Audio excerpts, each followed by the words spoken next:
higher than they have been. But remember, food prices have fallen consistently over the last 25 years. And as a result, many of them are too low to pay even for the cost of production. Farmers have borne the burden of that. I mean, thank goodness we've been part of the European Union, because without that we would have been in a very much worse position. But unfortunately, Britain doesn't do as much for its farmers as most of the continental countries do. And the way we have our rebate arranged was a great mistake, because it means that the cost of the rebate is very heavily weighted on the backs of farmers. So British farmers have to compete with one arm tied behind their back. It's a very difficult situation.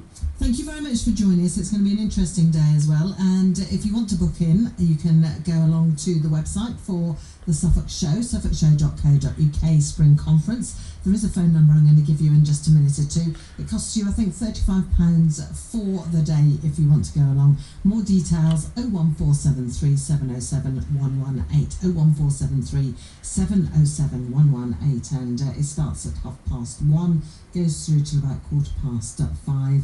And as you heard there, the Right Honourable John Gummer, Lord Deben, is the chairman. There's Professor Ian Crute, CBE, Lucy Wyatt, talking food security, global reasons for a local strategy, Duncan Sinclair, agricultural manager for Waitrose, there's Yvonne Moores, who's from the distribution hub, and then MEP Robert Sturdy, talking about the European aspect of all of this. So if you're a farmer interested in anything to do with the food production in our county, then that is happening, and it is happening on, I think it's the 16th, let me get my piece of paper again, no, the 18th of February, so Friday 18th of February in a fortnight's time. Climate change and food security, how do global challenges affect you locally?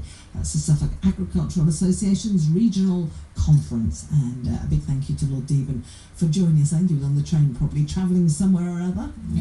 From BBC Radio Suffolk. BBC Radio Suffolk. Talking of travelling, here's Alan. Good afternoon. We've got a lorry that's broken down on the A14. This is westbound, just on the approach to the Orwell Bridge. It's on a bit of a bend as well, so just go carefully through there. The A12, that's running okay right now. A bit further afield, and on the A146, the Beccles to Norwich Road, there's been an accident just near to Holberston. It is partly blocked, so you can still get through, but there are a few queues through there. No reports of any major hold-ups on the trains right now, but just looking ahead to the weekend, and because of engineering works, on Sunday there'll be no trains between Ipswich and Diss, and between Ipswich and Cambridge, so they'll run some buses there instead. And that's the latest BBC Radio Suffolk travel. If you can tell us more, call now on 01473 212121. Travel news from BBC Radio Suffolk. BBC Radio Suffolk. Local news, local opinion, local sport, local information. We're made in Suffolk and passionate about our patch. In a use it or lose it world, we thank you for choosing BBC Radio Suffolk. I'm in love with you. Leslie Dolphin, all about Suffolk. BBC Radio Thank you.